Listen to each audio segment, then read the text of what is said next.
우리 같이 말씀 보도록 하겠습니다.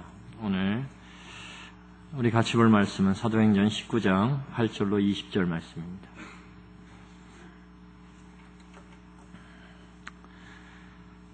제가 가진 성경 221페이지입니다. 사도행전 19장 8절부터 20절까지입니다. 다 찾으셨으면 제가 읽도록 하겠습니다. 바울이 회당에 들어가 석 달 동안 담대히 하나님 나라에 관하여 강론하며 권면하되 어떤 사람들은 마음이 굳어 순종하지 않고 무리 앞에서 이 도를 비방하거늘 바울이 그들을 떠나 제자들을 따로 세우고 두란노 서원에서 날마다 강론하니라. 2해 동안 이같이 하니 아시아에 사는 자는 유대인이나 헬라인이나 다 주의 말씀을 듣더라.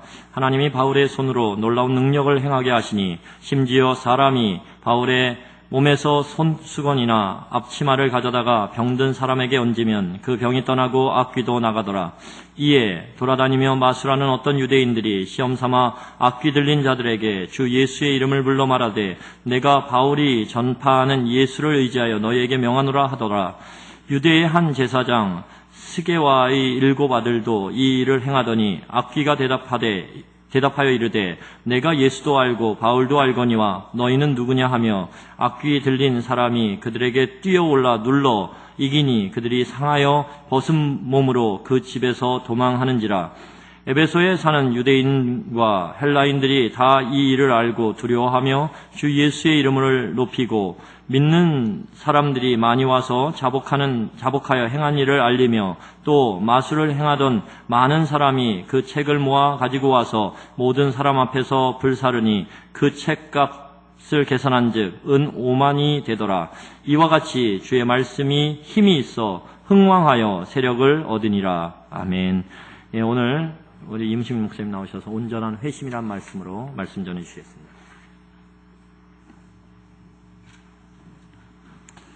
저는 지난 한 주간 동안 2009년 성서한국대회 조직위원장으로 참가하면서 800여 명의 젊은이들과 함께 많은 은혜를 받았습니다. 특별히 회심이라는 주제에 대하여 집중하며 묵상을 했습니다. 오늘 김동혜 형제의 회심의 과정과 거기에 베풀한 은혜에 대해서 여러분 간증을 들었습니다만은 한 사람의 전적인 변화, 그가 속하는 가정과 공동체의 변화, 또 시대의 변화는 항상 진정한 회심으로부터 시작하는 것입니다. 하나님은 어느 시대에나 진정한 회심자를 찾고 있습니다. 우리 모든 그리스도인들이 진정한 회심을 정말 경험하고 계속 이루어가는 자 되기를 주님께서 원하고 계십니다. 제일 먼저 생각할 것은 진정한 회심이란 어떤 것인가 하는 것을 생각해야 됩니다. 성경에서 회심에 해당하는 단어는 구약 성경 히브리어로 도리킴, 수부라는 단어입니다. 돌이킨다라는 뜻입니다. 이 단어는 구약 성경에서 약 100회 정도가 사용되어졌는데 그 중에 164회가 하나님의 말씀과 관련된 맥락, 즉 언약의 맥락에서 씌워졌습니다. 말하자면 회심이라는 것은 사람의 마음이 방향을 전환하는 것인데 어디로 전환하느냐? 하나님께 전환하되 하나님의 언약의 말씀을 향하여 방향을 바꾼다라는 의미입니다. 회심이란, 성경적 회심이란 한마디로 방향 전환입니다. 타락한 인간은 세상을 향하여 방향을 두고 삽니다. 그리고 중심은 항상 자아 중심입니다. 세상과 자기 자신을 향하여서 자아의 완성, 자아의 행복, 자아 성취를 향해서 끊임없이 세상이 주는 행복을 향해서 방향을 맞추고 사는 것이 타락한 인간의 기본 방향입니다. 근데 이처럼 세상을 향하고 자아중심적이었던 사람이 하나님을 향하여서 방향을 바꾸게 되고 이웃을 섬기는 일로 방향을 바꾸는 것, 방향 전환이 바로 참된 회심입니다. 이 방향 전환은 어떻게 일어나는가? 놀랍게도 타락한 인간은 스스로 방향을 전환할 수 없다는 게 성경의 가르침입니다. 우리는 세상의 힘을 이길 수 있는 힘이 인간에게 없습니다. 우리 인간에게는 타락한 본성이 있기 때문에 세상에 무력합니다. 세상의 유혹과 세상과 세태의 흐름에 끌려갑니다. 또 특별히 아주 이기적인 자아가 있기 때문에 더더욱이나 세상과 자신을 이길 수가 없습니다. 이렇게 하나님을 향한 진정한 회심을 1도도 돌릴 수 없고 한 걸음도 하나님을 향해 나아갈 수 없는 인간은 그럼 어떻게 회심이라는 놀라운 은혜를 받게 되는가? 성경은 전적으로 하나님의 은혜로 일어나는 일이다 라고 말하고 있습니다. 인간의 도덕적 의지나 인간의 어떤 종교심이 인간을 스스로 회심시키지 못한다는 거예요. 때로는 바른 방향을 봐서 갈등도 하고 괴로워하지만 삶 전체는 세상을 향해서, 자아를 향해서 방향 잡고 나아가는 것이 타락한 인간의 현실인 것입니다. 그래서 진정한 회심은 오직 하나님의 은혜로 임한다 하는 것이 성경의 가르침입니다. 그래서 우리는 하나님의 은혜를 구해야 됩니다. 회심을 이루기 전에 먼저 회심할 수 있게 하나님 은혜를 주십시오라고 구해야 됩니다.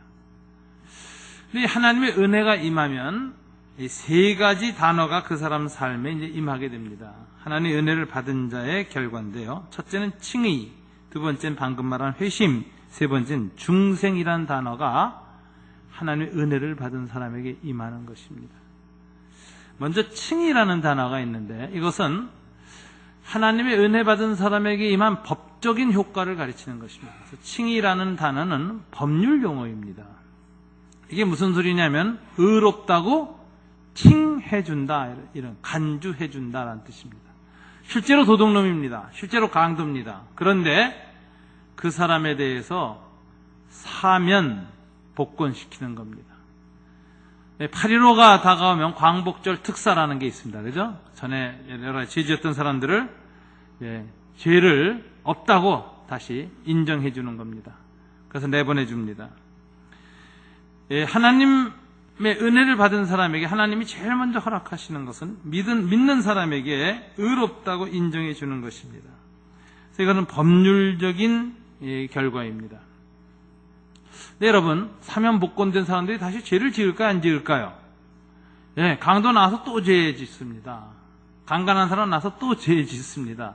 왜 그러냐? 법률적으로는 의롭다 하심을 받았지만 인격적인 변화가 안 일어났기 때문에 그렇습니다. 근데 하나님의 회심은 그런 법률적인 칭의에서 끝나지 않습니다. 진정한 회심은, 하나님이 일으키는 회심은 법률적으로 의롭다는 것으로 끝나지 않고 실제로 의롭게 살 수 있도록 우리를 변화시킵니다. 그래서 전인격적으로 하나님을 향하여 방향 전환을 하게 하시고 하나님을 향해 나아가게 하시는데 그것을 성경은 뭐라고 말하냐면 회심이라고 말하는 것입니다. 칭의, 회심. 칭의가 법률적인 선포라면 회심은 인격적인 변화입니다. 회심, 마음의 방향이 바뀐다. 마음이 바뀐다.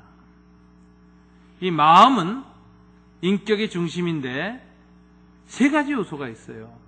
마음이라는 건 뜻입니다. 의가 있습니다. 지가 있습니다. 하나님을 향한 생각이 있습니다. 감정이 있습니다. 지정의, 인격의 세 요소입니다. 하나님의 은혜가 임하면 이상하게 하나님의 말씀이 들립니다. 깨달아집니다. 하나님의 뜻을 알게 돼요. 하나님 이런 뜻이었구나. 그 다음에 거룩한 감정이 생깁니다. 죄에 대해서 싫어지고 찬송 부를 때, 기도할 때 이상하게 마음에 큰 평안이 없고 기쁨이, 보이지 않는 기쁨이 임하기 시작합니다.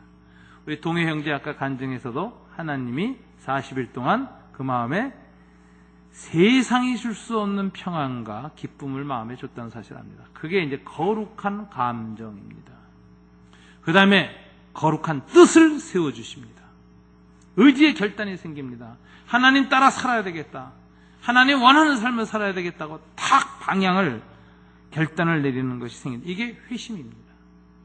진정한 회심은 이처럼 법률적으로 의롭다 하실 뿐만 아니라 인격적으로 하나님을 향하여 방향을 바꾸고 하나님을 향하여 발걸음을 옮겨가게 하는 힘을 주는 것입니다. 근데 칭의와 회심 외에 이걸 가능하게 하는 더 근본적인 은혜가 임하는 것인데, 그것을 우리는 생물학적 표현이 나오는데 born again, 다시 태어났다, 중생이라고 표현합니다. 뭐가 다시 태어났느냐? 육체로 다시 태어나는 게 아니라 영이 다시 태어나는 겁니다. 회개하기 하나의 은혜가 임하기 전에 우리의 영은 죽은 영입니다. 죽은 영이라는 건 하나님에 대해서 죽었다는 거예요. 하나님에 대해서 죽었다는 것은 하나님과에 대한 감각이 없어요. 하나님을 알지 못해요. 하나님께 반응할 수 없어요. 하나님의 존재 의식도 없습니다. 하나님 없이 살 수 있다는 확신과 착각을 갖게 하는 게 영이 하나님에 대해서 죽었을 때 나타나는 현상입니다. 근데 하나님의 은혜가 임하면 성령 안에서 죽은 하나님을 향한 영적인 작동이 회복되고 살아납니다. 이걸 born again, 영으로 다시 태어났다라는 것이에요. 그런데 이 영이라는 것은 의식과 무의식보다 더 깊은 인간의 존재의 가장 깊은 곳에서 일어나는 변화이기 때문에 언제 거듭났는지를 알지 못해요. 그래서 거듭남은 의식, 무의식 그 이전에 영적인 심층의식에서 일어나는 것이기 때문에 내가 언제 거듭났는지를 모릅니다. 여러분, 이처럼 칭의와 회심과 중생은 시간으로는 동시에 일어나는 하나님의 은혜입니다. 이게 동시에 한꺼번에 일어나요. 근데 논리적으로는, 신학적으로는 순서가 있습니다. 뭐가 제일 먼저인지 아십니까? 중생이 먼저입니다. 어린아이가 엄마 뱃속에서 태어나와야 낯선 세상도 보게 되고, 또는 부모님의 음성, 엄마의 소리도 듣게 되고, 엄마의 심장박동 소리 들으면 안심이 돼서 잠도 자고 하는 거죠. 울든가 기뻐하든가 이 모든 것은 일단 출생이 먼저 돼야 되는 겁니다. 그와 똑같이 성령께서 먼저 영혼을 새롭게 하나님을 향해 출생시키고 거듭나게 해야 그 다음에 하나님 앞에서 죄를 회개하기도 하고 하나님에 대한 믿음의 반응도 보이는 것입니다. 그래서 성령의 거듭나게 하는 사역은 심층의식에서 일어나는 것이고, 회개와 믿음은 의식에서 일어나는 것입니다. 회개와 믿음을 통해서 하나님을 향한 방향이 전환되어지면서 하나님을 향해 나아갈 수 있는 일이 시작됩니다.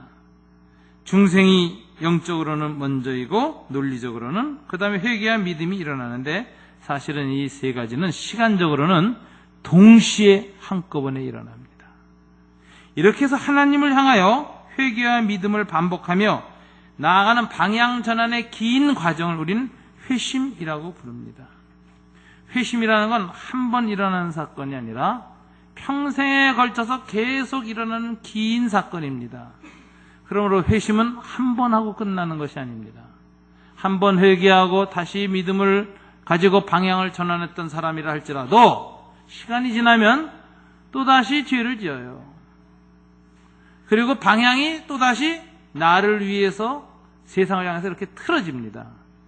하나님의 은혜가 또 임하면 죄에 대해서 민감하게 되고 죄를 회개하게 될 뿐만 아니라 우리의 전인격이 하나님의 뜻과 하나님의 거룩한 감정과 하나님의 거룩한 뜻에 따라 방향을 딱 바꾸게 되고 다시 나아가기 시작합니다.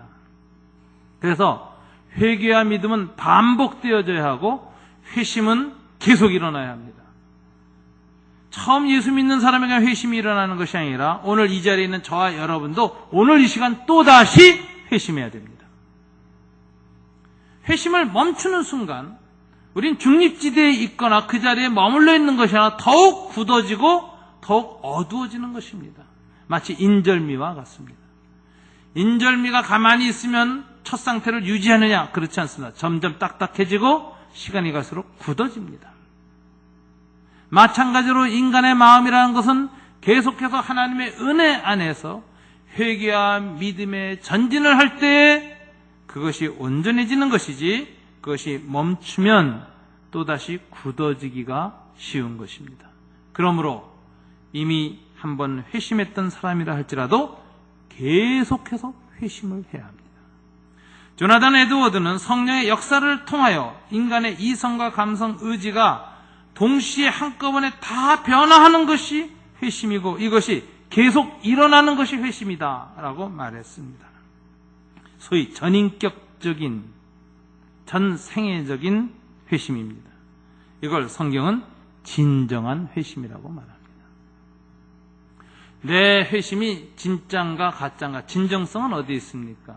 바로 이 전인격적이고 계속해서 일어나는 것에서 있는 것입니다.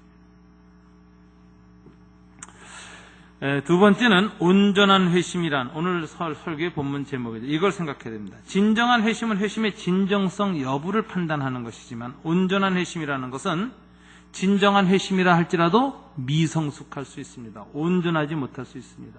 균형을 못 잡고 치우칠 수 있습니다. 그래서 진정한 회심도 성숙해짐으로 온전한 회심이 되어야 되는데, 이 진정한 회심은 여러 차원의 회심을 겪으면서 온전해지고 완성돼 가야 되는 것입니다. 회심에는 회개의 연속, 긴 과정인데 차원이 여러 차원이 있다는 걸 기억하셔야 됩니다.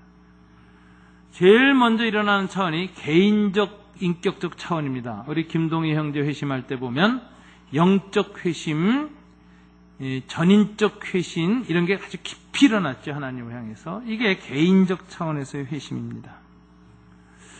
근데 두 번째는 공동체적 차원으로 차원이 확대됩니다. 왜? 인간은 하나님이 개인으로 존재하도록 짓질 않았어요.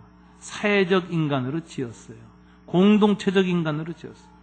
한 인간이 회심하면 그 진정성은 점점 성숙해져서 사회적 형태로 나타나는데, 제일 먼저 교회 공동체에 대한 헌신으로 나타납니다. 회심한 사람들의 첫 번째 나타나는 가장 중요한 특성은 교회 공동체의 무서운 애정과 사랑을 가지고 헌신한다는 겁니다. 사도 바울의 예를 보면, 사도 바울은 다메섹에서 회심을 체험합니다. 주님을 만납니다. 예수님을 만납니다. 개인과 인격적으로, 영적으로 철저한 방향전환을 했습니다. 그런데 그 방향전환의 결정적인 두 번째는 교회 공동체를 통한 회심을 했다는 겁니다. 왜요? 주님이 나타나셔서 바울아 바울아 어째 네가 나를 핍박하느냐고 하셨는데, 사도 바울은 그때까지 뭐를 핍박했지요? 교회를 핍박했어요. 그런데 주님은 나타나셔서 나를 핍박한다고 했습니다. 첫 회심에서 사도 바울이 철저히 깨달은 것은 교회는 바로 주님이다라는 인식이었어요. 주님을 가르쳐 주셨어요. 그래서 사도 바울은 평생 회심할 때 그 회심은 공동체에 대한 회심이었습니다. 교회에 대한 회심이었어요. 교회를 위한 태도가 바뀌는 겁니다. 여러분, 인간의 공동체는 이렇게 거듭난 사람들이 모이는 교회라는 공동체가 있는데, 이 공동체에 대한 헌신으로 방향이 바뀝니다. 두 번째, 인간의 공동체성이라는 건 교회만이 아니죠. 세상이죠. 하나님은 불신자들과 함께 이 세상을 다 살도록 한 인간으로 우리를 창조하셨고, 교회에서만 살지 않고 세상을 섬기도록 창조하셨습니다. 세상은 하나님의 창조물이고, 세상을 바로 섬길 수 있도록 모든 인간에게 하나님은 타고날 때부터 갖고 있는 특별한 재능을 주셨는데, 그걸 우린 달란트라고 얘기하는 것입니다. 천부적인 재능을 잘 개발하여 그 재능에 맞는 직업을 갖고 전문성을 갖고 세상을 섬길 때 세상에 큰 유익을 주는 것입니다. 각자 자기의 부르심에 따라 자기의 달란트를 발견해서 그것을 세상에 유익하게 최대한 갈고 닦아서 섬길 때, 거기엔 하나님의 세상 공동체를 향한 부르심에 순종하는 길이 열리고, 그때 직업은 단순히 밥 먹고 살기 위한 자리가 아니라 하나님의 컬링, 부르심, 존재의 의미가 있는 자리가 되는 것입니다. 한 인간이 회개하면, 하나님의 방향을 바꾸면, 직장이나 세상을 섬길 때 나나 개인의 이 세상을 위해서 살던 것이 하나님과 이웃을 위한 삶으로 방향 전환하면서 그 직장의 의미가 달라집니다. 이게 진정한 회심입니다. 그래서 진정한 회심은 개인의 인격적 차원을 영적, 개인적, 인격적인 이 개인의 차원을 넘어서서 사회적 차원, 공동체적 차원, 교회와 사회에 대한 책임 있는 사람이 되는 것, 의미를 추구하는 사람이 되는 것, 남에게 유익을 주는 사람이 되는 것, 세상에 하나님의 창조적 아름다움과 선을 행하는 사람이 되는 것, 이것이 바로 공동체적 회심입니다. 더 나아가 문화적 회심이 있습니다. 공동체를 재생산하는 것은 문화입니다. 어떤 시대의 문화에 같이 그 문화에 익숙해지다 보면 자연히 그 시대의 사람이 되는 것입니다. 문화는 공동체를 재생산하는 놀라운 힘을 갖고 있습니다. 문화는 사람들의 무의식적 동의를 만들어내고 그 시대, 그 세속에 속한 공동체를 좋아하게 만드는 것입니다. 근데 문화 속에는 악이 있습니다. 인간의 탐욕이 있습니다. 욕망이 숨어 있습니다. 거기에 맞춘 수많은 악한 문화들이 세상에 있습니다. 근데 거듭나고 방향전환한 사람은 이 문화에 대해서도 회심하는 것입니다. 그래서 문화를 바꾸는 것입니다. 이 문화는 사회, 정치, 사회 속에 있는 구조에 대한 악을 바꿔나갈 뿐만 아니라 문화를 바꿔나가고 그리고 생태까지도 바꾸는 것입니다. 창조 질서, 피조 세계를 보존하고 아름답게 하는 일에 쓰임받는 것입니다. 그래서 존 스타튼 목사님 회심에는 개인적 차원과 공동체적 차원과 문화적 차원이 있다고 했습니다. 문화적 차원에 이르는 회심은 보다 긴 시간이 필요합니다. 그러나 진정으로 회심한 사람은 성령께서 계속 임하고 계속 회개하고 계속해서 믿음으로 나아가게 하고 계속해서 하나님을 향한 뜻을 향하여 자기의 삶 전체를 계속 방향 바꾸는 사람은 결국은 개인의 삶과 공동체적 삶과 문화적 삶을 하나님의 뜻에 맞게 바꾸고야 마는 것입니다. 대표적인 예는 에드워드 목사님의 제자였던 세뮤얼 호킨스 목사에게 있습니다. 이분은 회심을 체험했고 성령 충만을 체험했습니다. 그러면서 인간의 죄는 바로 이기심이라는 걸 깨달았습니다. 참된 기독교인의 덕목은 그래서 이기심을 넘어가서 다른 사람을 사랑하고 섬기고 구제와 자선을 행하는 것이라고 여겼습니다. 개인적인 차원에서 구제와 자선을 행할 뿐만 아니라 그는 그 시대의 가장 참혹한 시대적, 문화적, 사회적 죄악이 무엇인가를 꿰뚫어 봤는데 바로 노예 문제였습니다. 여러분 어떤 윤리적이고 착한 또 신앙이 충만한 노예 선장이 있었다고 생각해 보세요. 항해사가 밤마다 노예 중에서 아주 이쁜 여자애들을 데리고 수청들게 천장실로 데려옵니다. 그때마다 이 노예 선장이 나는 경건한 그리스도인이요 나는 간음을 행할 수 없어 라고 거절하는 것으로 그 사람이 온전히 회심한 사람일까요? 아닙니다. 그가 정말 온전한 회심한 사람이라면 노예선 선장을 내던져야 합니다. 노예들의 그 참혹한 형편을 보면서 이것은 인간이 할 짓이 아니다라고 노예 해방운동에 나서야 하는 것입니다. 진정한 회심은 개인의 윤리적 차원에서 머물 수 없습니다. 사회, 정치, 문화적인 구조 속에 있는 죄와 직면하게 됩니다. 세뮤얼 호킨스는 노예 해방운동을 시작한 유명한 이 지도자였습니다. 평생의 노예 해방운동을 했습니다. 또 이 당시로부터 10년 후에 예일대학에서 성령의 큰 부흥이 일어나고 회심운동이 일어났습니다. 그때 예일대에 다니고 있던 한 젊은 엘리트 이 신앙인이 하나님 앞에 은혜를 받았습니다. 라이만 버치라고 하는 분입니다. 이분은 금주운동과 노예 해방운동에 평생을 헌신했습니다. 그의 딸 해릿 버처 스토우는 아버지의 영향을 받고 거룩한 가마를 받고 자라나면서 그가 쓴 유명한 소설을 썼습니다. 언클 탐스 캐빈, 탐 아저씨의 오두막이라고 하는 이 소설 하나로 미국의 흑인 노예 해방운동은 결정적인 영향을 미치게 됩니다. 가문이 대를 이어오면서 진정한 회심에 나섰습니다. 찰스 피니의 회심운동, 찰스 피니는 변호사였습니다. 사회의 문제와 구조학을 누구보다도 잘 알던 사람이었습니다. 이런 사람에게 성령이 임했습니다. 이는 놀라운 부흥사였습니다. 찰스 피니가 설교를 하는 수많은 사람들이 그 자리에서 기절을 했습니다. 자기 눈앞에 자기 내면에 숨겨졌던 죄가 생생하게 드러나기 때문에 견딜 수 없어서 거품을 물고 간질 일으키는 것처럼 기절하곤 했습니다. 점잖은 귀족 부인들은 말 위에서 찰스 피니의 설교를 듣고 있다 말 위에서 굴러떨어졌습니다. 비명을 지르면서. 이렇게 하나님의 큰 회심을 일으켰던 찰스 피니는 당대 미국의 가장 첨예한 사회 문제들에 대해서 영적이고 윤리적이고 사회적이고 문화적인 개혁에 헌신할 것을 요구했습니다. 노예제도 철폐, 여성차별 반대, 도시빈민 구호, 음주와 매춘을 몰아낼 것을 역설했고 찰스 피니의 부흥운동은 놀라운 사회적 회심을 불러일으켰습니다. 이게 교회 역사에서 나타나는 진정한 회심입니다. 오늘 성경에서 우리가 읽은 본문에서 바울의 회심은 어떤 것인가를 우리에게 아주 잘 보여줍니다. 바울은 개인적이고 영적인 차원에서 철저한 방향전환을 한 사람입니다. 다메섹 도성에서 하나님을 향하여 그는 완전히 방향을 바꿨습니다.